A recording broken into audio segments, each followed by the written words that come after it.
Baik, Assalamualaikum warahmatullahi wabarakatuh. Kami dari Anggrek Pontianak, kelompok Anggrek Pontianak akan mempresentasikan eh, materi nanoteknologi berupa pengenalan nanoteknologi dalam semikonduktor. Anggota kelompok kami yang pertama yaitu ada Arif Nur Rohim dengan NRP terakhir 010, lalu ada Samuel Manuela dengan NRP terakhir 022, dan selanjutnya ada saya sendiri, Muhammad Alfaris Isnanto dengan NRP terakhir 064. Selanjutnya juga ada Gading Ardani Wicaksono dengan NRP terakhir 100. Next slide.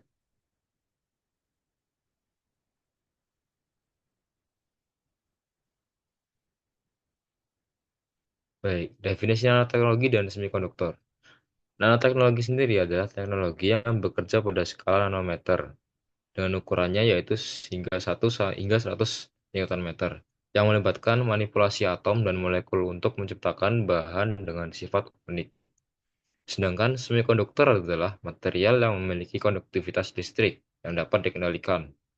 Nanoteknologi semikonduktor sendiri yaitu manipulasi dan rekayasa bahan semikonduktor pada skala nanometer dengan ukuran 1 hingga 100 Newton meter untuk menciptakan perangkat dengan sifat optik, elektronik, dan mekanik yang unik, memungkinkan peningkatan performa dan efisiensi dalam berbagai aplikasi teknologi seperti transistor, sensor, dan panel surya. Selanjutnya akan dijelaskan oleh rekan saya, Arif.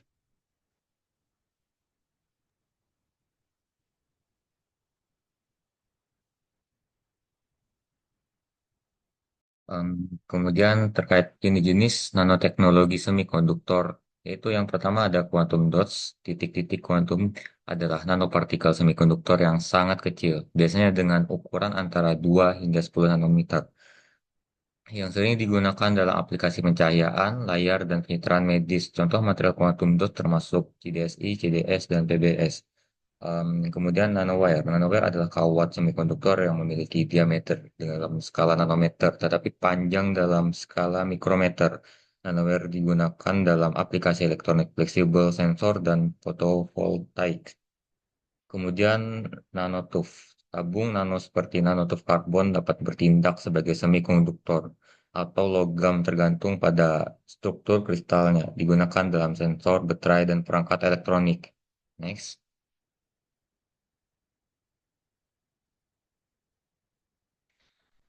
Kemudian sifat-sifat semikonduktor dalam nanoteknologi. Yang pertama, konduktivitasnya terkendali, yaitu dikendalikan dengan doping dan penerapan tekanan.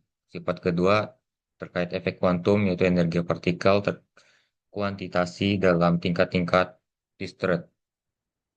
Kemudian sifat ketiga, rasio permukaan volume tinggi, yaitu luas permukaan yang sangat besar dibandingkan dengan volumenya meningkatkan interaksi dengan lingkungan sekitarnya. Yang keempat, konduksi elektron dan lubangnya, yang dimana kondisi listrik dilakukan oleh pergerakan elektron atau kondisi elektron dan kekosongan elektron. Yang kelima, stabilitas mekanik yang tinggi. Dan yang terakhir adalah memiliki efek termoelektrik. Kemudian untuk materi selanjutnya bisa dijelaskan oleh Ardan.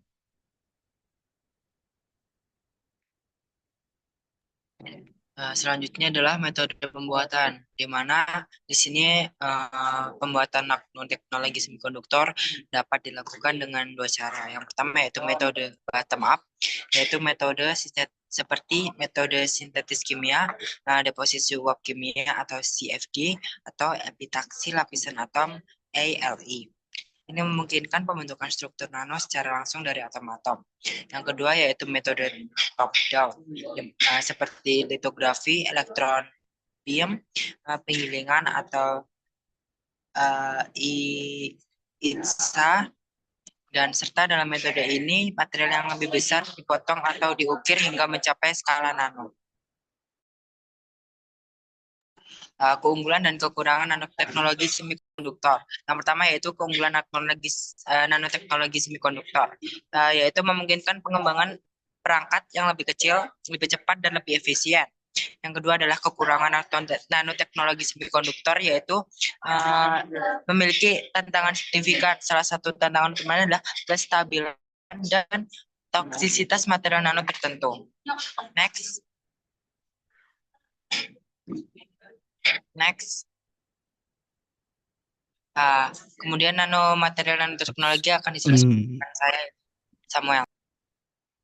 Untuk material nanoteknologi semikonduktor itu sendiri, sekarang dia menggunakan yang quantum dot itu udah berbasis cadmium selenide, dan untuk aplikasi pencitraan dan display.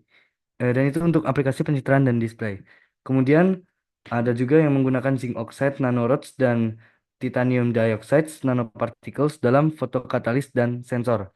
Terus juga ada nanowire silicon untuk teknologi fleksibel dan sel surya generasi terbaru. Kemudian untuk aplikasinya dalam keseharian kita, semikonduktor ini dalam bidang optoelektronik, dia eh, bisa digunakan dalam LED, layar, dan bahkan juga bisa digunakan untuk sel surya. Aplikasi quantum dots ini juga banyak diaplikasikan dalam layar TV atau kayak monitor komputer, laptop, yang bisa digunakan untuk meningkatkan spektrum warna. Kemudian juga digunakan dalam sensor, di mana karena sensitivitasnya sangat tinggi, nanopartikel semikonduktor itu bisa digunakan dalam sensor kimia maupun biologis. Misalnya untuk mendeteksi gas maupun biomolekul yang konsentrasinya itu sangat kecil.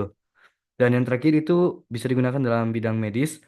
Eh, Nanopartikel semikonduktor itu biasanya digunakan juga untuk pencitraan biomolekul, kemudian bisa digunakan juga untuk kayak terapi kanker berbasis fototermal dan pencitraan fluoresen dalam penelitian biologi.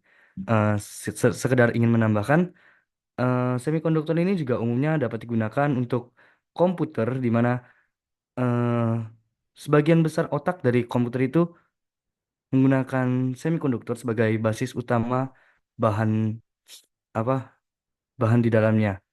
Untuk sejauh ini, m- manusia sudah hampir melakukan hal-hal yang mustahil dan terkait dengan semikonduktor ini yang awalnya hanya diprediksi untuk berukuran seukuran 6 nanometer, kini manusia sudah berhasil membuat semikonduktor hingga sekecil 2 nanometer. Sekian presentasi dari kami kelompok Anggrek Pontianak, benang di Sam hingga bersih. Waalaikumsalam, terima kasih.